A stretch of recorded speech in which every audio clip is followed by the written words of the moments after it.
Okay guys, this weekend is UFC 306 live from the Sphere in Las Vegas. I'm going to be giving you guys my predictions and fight breakdowns for the main card. Before I do that, I'd like to just let you guys know I will be live streaming the entire main card on YouTube and Facebook. Make sure to keep an eye out for that. Also, our subscriptions on the YouTube channel are live, so if you'd like to get premium benefits in the member section, make sure to go check out the subscriptions on my channel on YouTube and on Facebook. Without further ado, let's get into this card. So UFC 306 this weekend, we got the main card happening. As always, I'm going to be giving you guys my breakdown and brief analysis of each of the main card fights. So the first fight we've got is at flyweight. Ronaldo Rodriguez takes on Ode Osborne. Ronaldo Rodriguez is 16-2-0. Having won his UFC debut. Ode Osborne is 12-7-1. There's no odds for this one. Okay, so right off the bat, guys, I'm favoring Rodriguez in this one. He's been on an absolute tear since losing his Dana White Contender Series matchup quite a while back. Ode lost his last two fights via submission. Rodriguez has won a couple of fights via submission, particularly his last fight. So I'm going to go with Rodriguez to win this one. I think Ode has been slowing down a lot lately in his fights. Rodriguez is on an upward trajectory, having won the last 6 fights.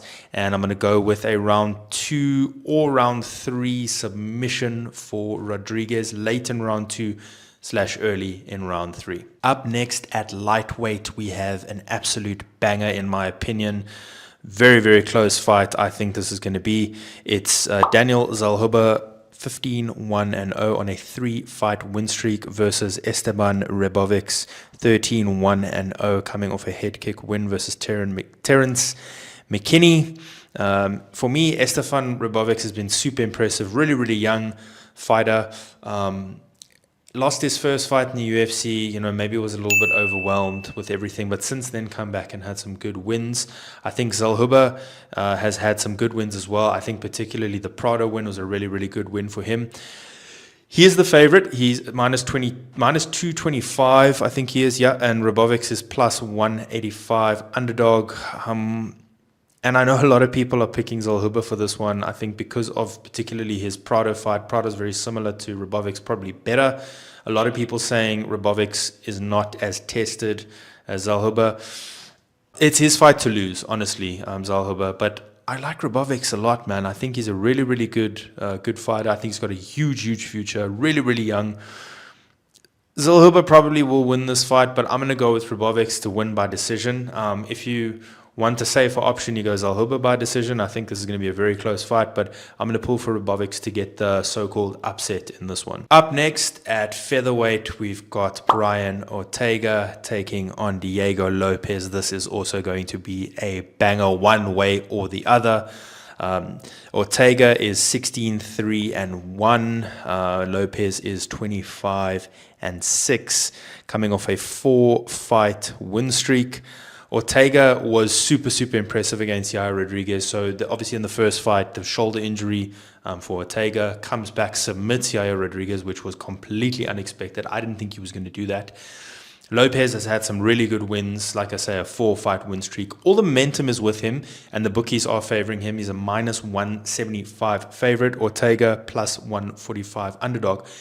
I'm going to say this one's going to be an upset again. I think Ortega beats him. I think if you look outside of the champions or former champions, so that being Ila Topuria, Max Holloway, or Volkanovski, the next guy is Ortega. And the way that he submitted Yair Rodriguez, I mean, it was super, super impressive. Really, really good fight. I think Ortega, if Father Time hasn't caught up with him yet, which I doubt, I think he's going to pull the upset.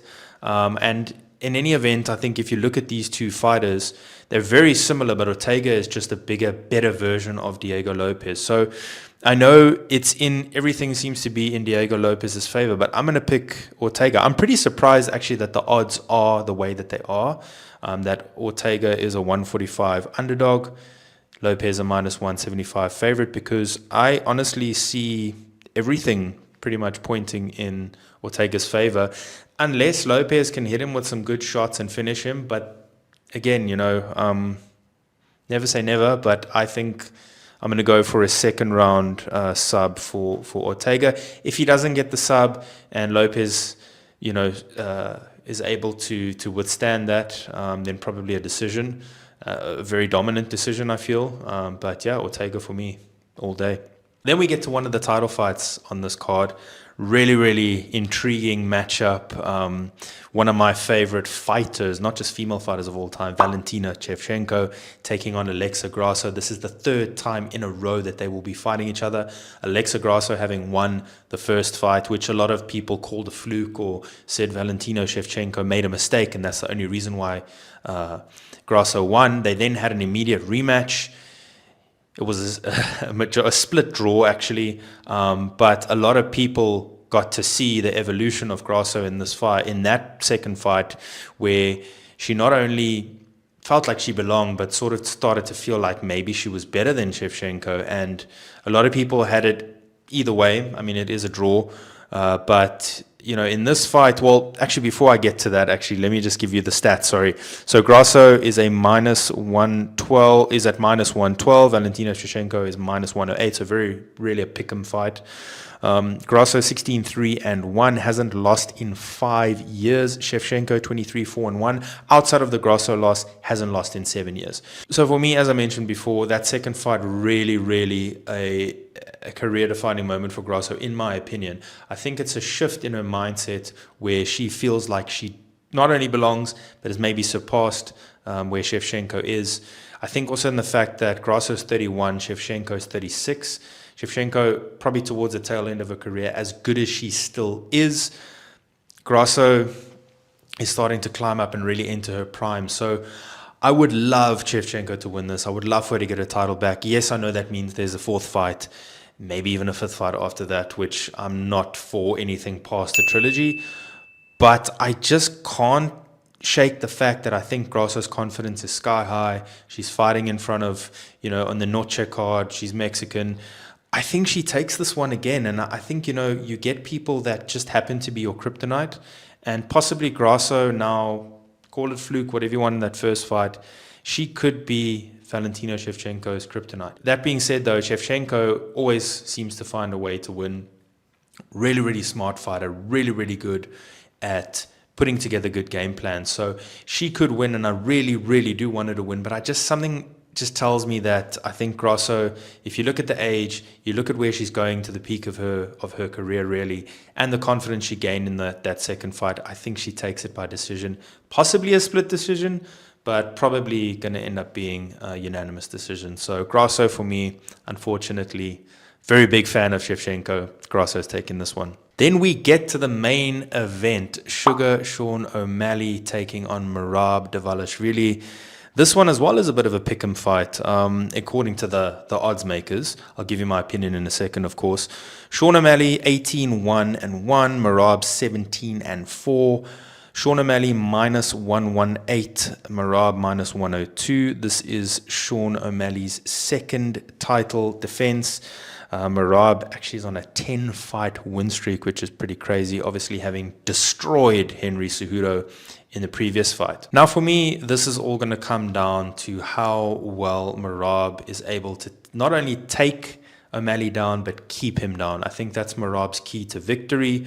Merab is not bad at striking, but you don't want to stand with the range. I mean, the reach advantage for O'Malley is crazy, but also the dynamic striking of O'Malley. He's probably one of the best strikers in the entire UFC. Merab's strength is his takedowns. I mean, he made an Olympic wrestler look average in the grappling. So that's his key to victory in this fight. Can he take him down? Can he keep him down? And can he do it for 5 rounds? I don't think so. I mean, we saw O'Malley versus Aljamain Sterling. O'Malley was able to stuff takedowns. O'Malley's very, very good at stuffing takedowns. He knows what he has to do. That's what's coming. Like I said, it's Merab's key to victory.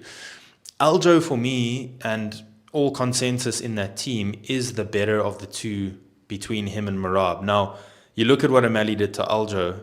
I know fight math doesn't come into it, but you look at what he did to Aljo.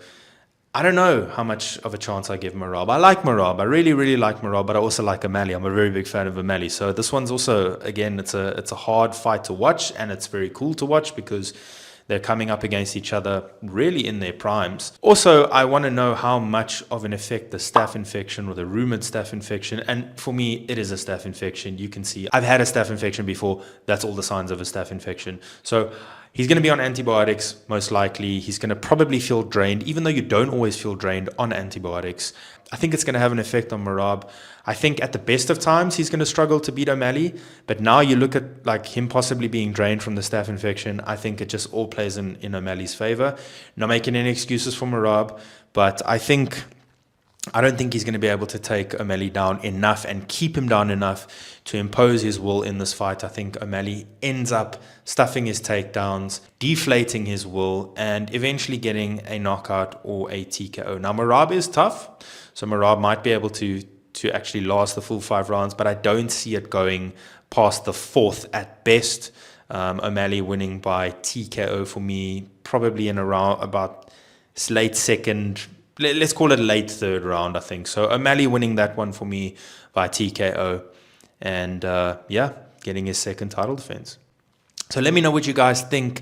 Who's going to win which fight? What are you most excited to see? As always, please make sure to like the video. Subscribe if you're not subscribed. We're on the grind to 5,000 subs. And let me know if you guys are going to be watching the live stream and if you're going to become subscribers. See you for the next one.